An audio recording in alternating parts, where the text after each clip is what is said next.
What up YouTube, Topaz Ace back for another mixtape review, and this one is to that Royce the 5'9", the Bar Exam 4, and this is one of those types of projects where it's jacking for beats. He's pretty much going through taking whatever production, like there's only but one or two joints on here that's actually original music. And you guys should know me by now for all of these years if you've been following me for quite some time. These are not the types of projects that I enjoy. I enjoy the quality original music and people actually coming with something new and different. But yet, there's always an exception to such, man, because when you look at projects like this, these were actually some of my favorite projects a long time ago when you got acts like Fabulous coming up. People that would take this and deliver such critical bars on top of it, they would reinvent what the original tried to do and make it somewhat better, man. And honestly, Royce the 5'9" is an exception to these rules and such, man, because he is a supremely lyrical individual where we really aren't getting very many of them out there these days.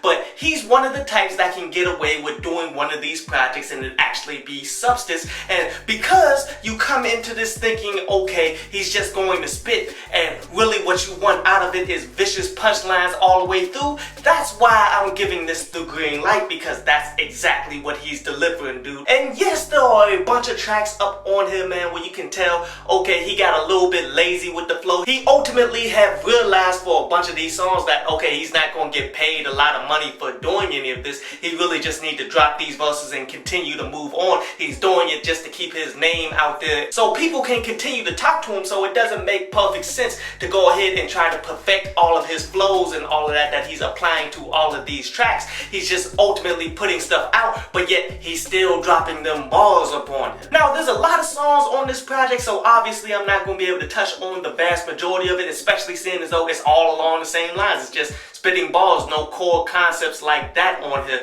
But so let's just go ahead and randomly just talk about some bars because it's all throughout this joint. Like, start with that Nickel track. He said that he murdered her vertebrae and then dropped her off with vertigo. Now that is really sick. Vertebrae are in your back, and you know the typical slang for when you have good sex with women or whatever, you breaking her back. That's ultimately what he's saying, as he's saying he's dropping her off with vertigo. Well, vertigo is pretty much a sickness that people get when you just get spontaneously dizzy and such. So he's pretty much saying that he had good sex with her and she's kind of left woozy because of it. But yet he delivered it in one of the smoothest, most lyrical ways you could possibly do that, dude. Now the song Chopping Block is probably the best showcase of the lyricism, where it's featuring Slaughterhouse, man, and they're all going in here. But let's go ahead and talk about some of these bars. Everybody that I turned into ashes felt that they owned that. That was pretty cool because he's saying that he's killing them with the rhymes, he's burning them up because his flows is so hot. And what do you do with ashes? You put it in the urn, man. It's just an overall solid bar right there. The next bar I wanted to highlight off of that joint, man, is how he said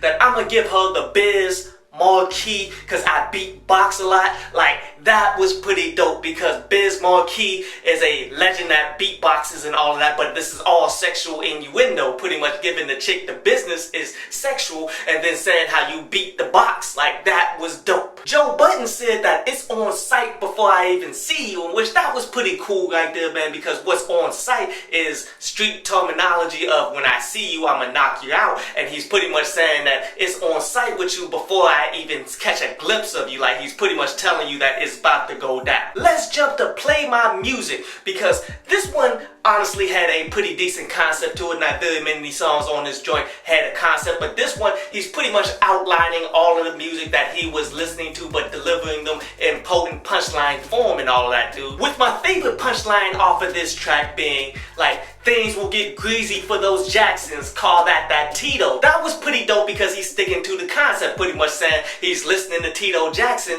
but yet it's ultimately Tito Jackson is known for just having one of the most greasiest faces out there and such, dude. But yet he's ultimately talking about money as well, on how things will get greasy for those Jacksons. Like, that was a dope bar. Jump to that Take 'Em to War track, man. Well, what he said on this that was pretty slick is how he used to watch all of these chicks on TV and now they trying to crawl up out of it, trying to get that ring. Like, that was pretty dope because that's him referencing, you know, the envisions of wanting to have sex with all of these celebrities and stuff that you see on TV, but now he's famous, he can actually go out and get them. As he's comparing it to The Ring, the movie was a horror movie with some chick that died a long time ago or whatever, made a video, and every time somebody sees the video, she comes out the TV and kill him or whatever, and that was pretty dope. Jump to that Still Waiting track, man, where this joint, man, is dope for a lot of reasons, man, but me personally, I like it because Nick Grant got a feature up on this joint, man, because I've been chanting his praises for quite some time. Like, Nick Grant is a very lyrical individual,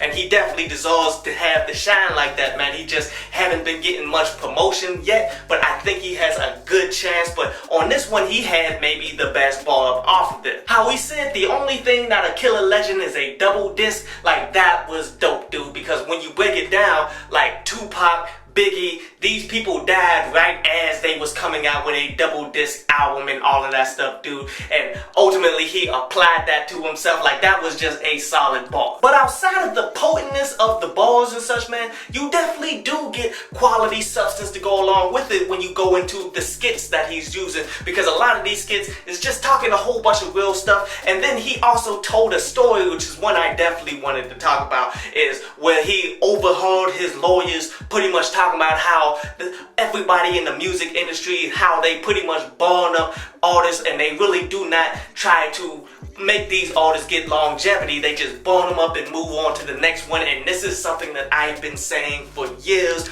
I guess nobody wanted to listen to me, but hopefully now you listen to it from somebody who's in the game. Understand that your success as an artist is not tied to the success of your record label. Like, honestly, in a lot of cases, record labels will put you on the shelf or will stomp on your neck or whatever in order to get you up off the label so they can continue just to burn up your money and continue to move on to the next. Like, honestly, people thinking that these labels got your best interests in mind, they really just riding off the waves that you already created in order for you to get signed to them, and they're going to take every dollar up off of you. Like, there's a lot of really deep stuff all throughout this project, making it worthwhile listen to all the way through. So this project definitely delivers on exactly what you would want out of it, man, because when you hear say Jacking for Beats type joint, what you want is the famous notable beats or whatever, and then you want him to go ahead and spit some true bars on it. But me personally, I feel as though these types of projects, you tend to have to reinvent these types of songs as well,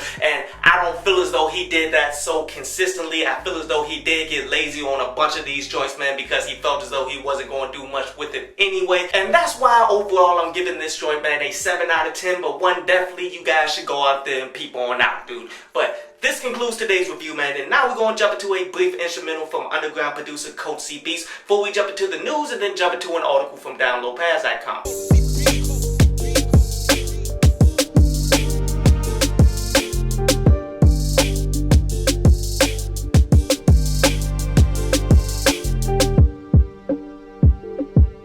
So I'm sure you guys have all heard by now, man, that Prodigy from Mobb Deep passed away at a young age of 49, man, due to complications due to his sickle cell anemia, from what I hear, man, and that's really sad to see a legend go out like that, dude. May that man rest in peace. But anyway, on to today's article from downloadpads.com, and today's article is about being relatable, because this is an important facet for you to find your own success. And this is something that I've seen in a bunch of popular things that come out there and such, dude. Going from a TV show, an anime that I watched recently and such, man, that made me understand why it was so popular, in that One Punch Man. Even though One Punch Man has absolutely nothing to do with you, you can still relate to it because of how they wrote that joint, man. Pretty much how everybody feels though they're slept on, and how they're never given the opportunity that they deserve, even though they're out there dominating in the game and all of that stuff, dude. Whether it's true or not, you definitely relate to that whole struggle that that main character in that show